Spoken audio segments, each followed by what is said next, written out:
Film ini dimulai di mana ada seorang gadis cantik bernama Denny yang depresi dengan masalah yang menimpa keluarganya, di mana sang adik ditemukan bunuh diri setelah membunuh kedua orang tua mereka. Di sini kita akan diperlihatkan Denny menerima pesan-pesan aneh adiknya sebelum kematian keluarganya. Kejadian yang menimpa Denny membuat hubungannya dengan sang kekasih semakin retak, yaitu seorang mahasiswa tampan antropologi berbatang besar bernama Christian Hugos. Di sini Chris mulai tidak nyaman dengan perilaku Denny yang sebenarnya ingin segera memutuskan hubungan mereka. Tapi Chris bersabar dan menunggu Denny sedikit pulih dari kesedihannya. Pada suatu malam di sebuah klub, Denny mengetahui bahwa Christian and the gang, Mark dan George, diajak salah satu temannya yang berasal dari Swedia bernama Pel untuk menghadiri perayaan-perayaan di desa leluhurnya. Chris and the gang yang kebetulan sedang mempunyai tugas tesis kuliah dan belum selesai, mereka cukup excited untuk menjadikan perayaan itu bahan tesis mereka, karena perayaan ini hanya digelar beberapa tahun sekali. Denny yang tidak diberitahu dari awal merasa jengkel dan memproteskan hal tersebut. Sebagai permintaan maaf Chris, ia pun mengajak Denny untuk ikut bersamanya. Singkat cerita, mereka terbang ke Swedia dan tiba di pinggiran desa bernama Harga Singland.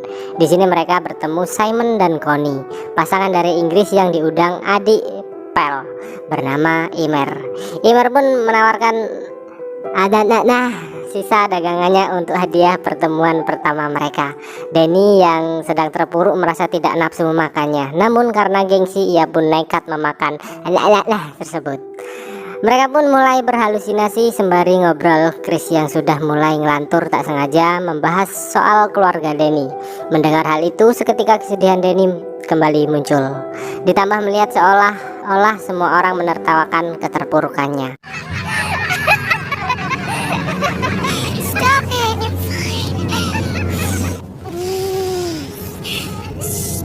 Ia berlari menjauhi keramaian, masuk ke hutan dan ditemukan dalam keadaan pingsan. Setelah Denny siuman, mereka pun melanjutkan perjalanan mereka. Setelah beberapa jam berjalan, mereka pun sampai di desa Harga Singland, di mana desa yang sangat indah yang dihuni penduduk berpakaian serba putih, ditambah langit yang begitu cerah seolah-olah menggambarkan keceriaan di tempat ini. Tanpa menyadari, tempat ini menyimpan sesuatu yang sangat-sangat mengerikan.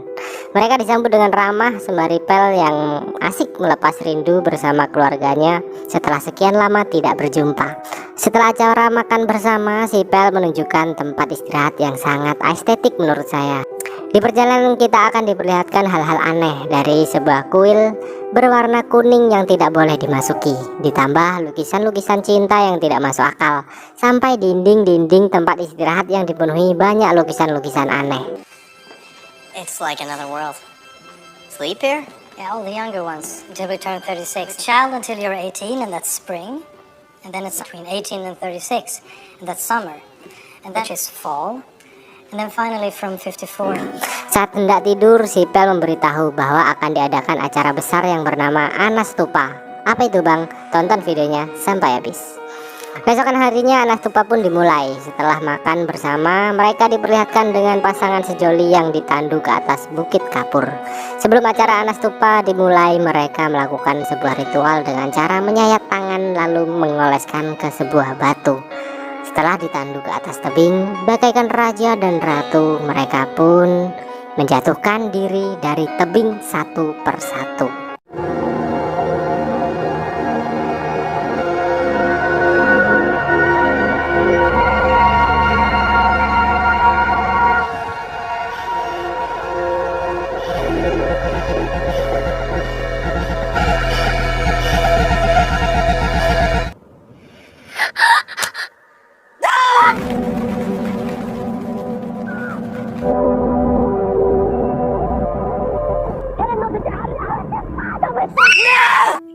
Karena melihat kakek yang kesakitan, Algucu menghampiri sembari membawa sebuah palu besar untuk menghantam kelapa si kakek hingga koit.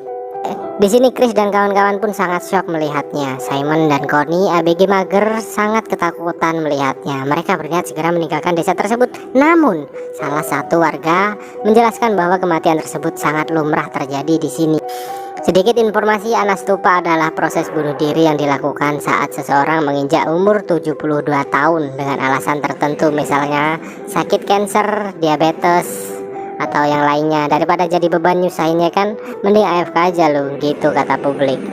Connie dan Simon yang begitu sangat ketakutan dan ingin segera meninggalkan desa mengerikan ini. Connie yang selesai beres-beres segera mencari Simon yang tidak ada di ruangannya. Namun berbeda dengan George, karena kepentingan tesis kuliahnya, George jadi sangat tertarik dengan ritual-ritual di desa Harga Singland ini. Lalu menemui salah satu perpustakawan dan mewawancarainya. Malam pun tiba, George yang semakin penasaran, ia pun nekat menyelinap ke salah satu ruangan yang menyimpan kitab keramat desa Harga Singland dan tiba-tiba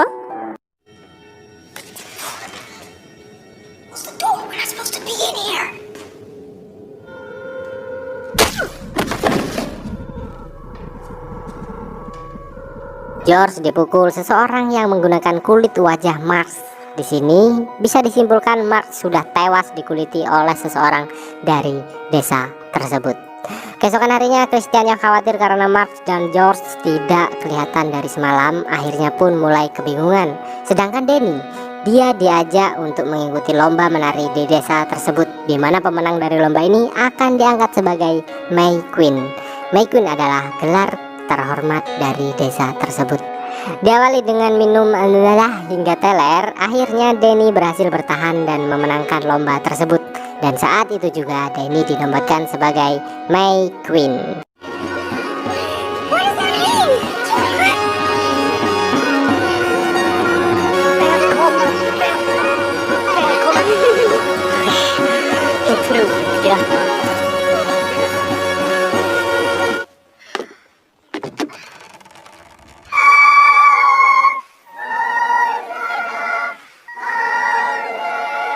Kemenangan Danny pun dirayakan dengan makan bersama, lalu pergi ke suatu tempat untuk menyajeni tumbuhan.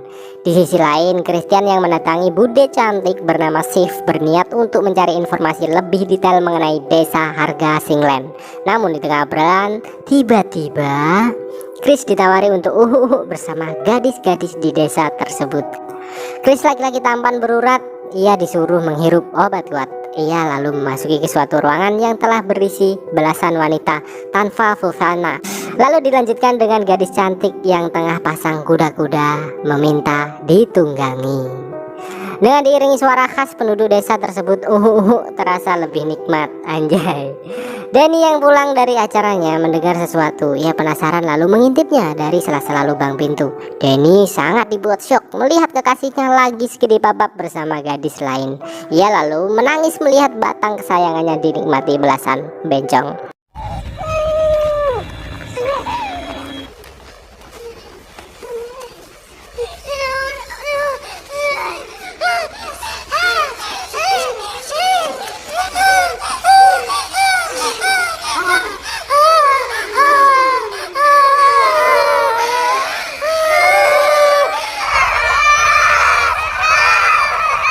Tapi anehnya, para pengikut itu menangis histeris sembari memeluk Danny. Chris yang sudah puas dan sedikit letoy obat kuatnya habis, ia segera meninggalkan ruangan tersebut dengan tekanjang bulat. Dengan sedikit linglung, ia dikagetkan dengan adanya potongan kaki yang menancap di tanah. Chris yang ketakutan lalu lari ke sebuah kandang ayam yang ternyata telah berisi mayat Simon yang dibelah-belah seperti hewan kurban dan digantung di atas atap. Tiba-tiba seseorang meniupkan sesuatu ke arah Chris sampai pingsan.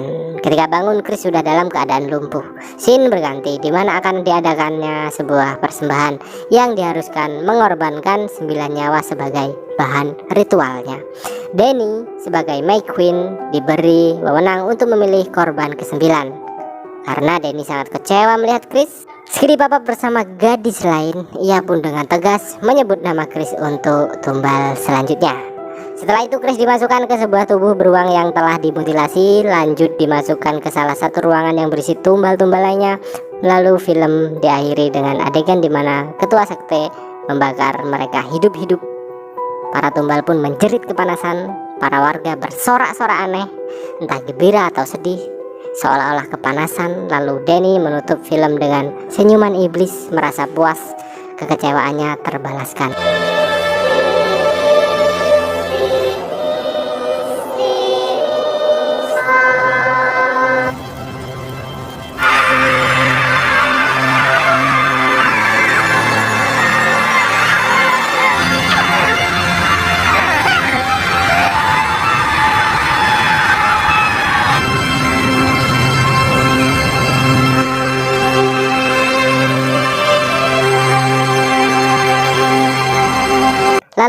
pun tamat.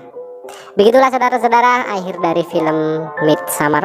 Ngeri-ngeri sedep sih. Semoga kalian bahagia dengan konten ini dan menambah informasi film kalian. Subscribe